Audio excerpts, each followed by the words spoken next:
شیطان کے نا مختلف طریقے سے حملے ہوتے ہیں۔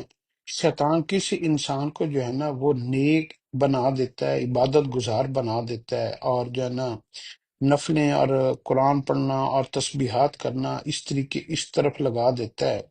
لیکن اس کو ساتھ کیا کرتا ہے کہ اس کو بخیل بنا دیتا ہے، کنجوسی اور بخل کی طرف اس کو لے جاتا ہے، اور اس کو کہتا ہے تو عبادت کر رہا ہے، یہ کافی ہے۔ اس کے مقابلے میں کچھ لوگ جو ہے نا وہ گناہ کرتے ہیں، لیکن وہ دل کے اندر شرمندہ بھی ہوتے ہیں، اور اپنے ان گناہوں کی وجہ سے وہ اپنے پریشان ہوتے ہیں، تو اللہ کے راستے میں پریشانیوں سے بچنے کے لیے مال خرچ کرتے رہتے ہیں۔ تو اس لیے علماء نے لکھا ہے کہ وہ گناہگار جو سخی ہو، مخلوق کے اوپر خرچ کرنے والا ہو، وہ بخیل عابد سے 1000 درجے بہتر ہوتا ہے۔ تو کوشش کیا کریں کہ اگر آپ سے گناہ نہیں چھوٹ رہے نا، تو آپ گناہوں کے بدلے میں اللہ کے راستے میں مال خرچ کرنا شروع کر دیں۔ شیطان خود بخود آپ سے گناہ چھڑوا دے گا۔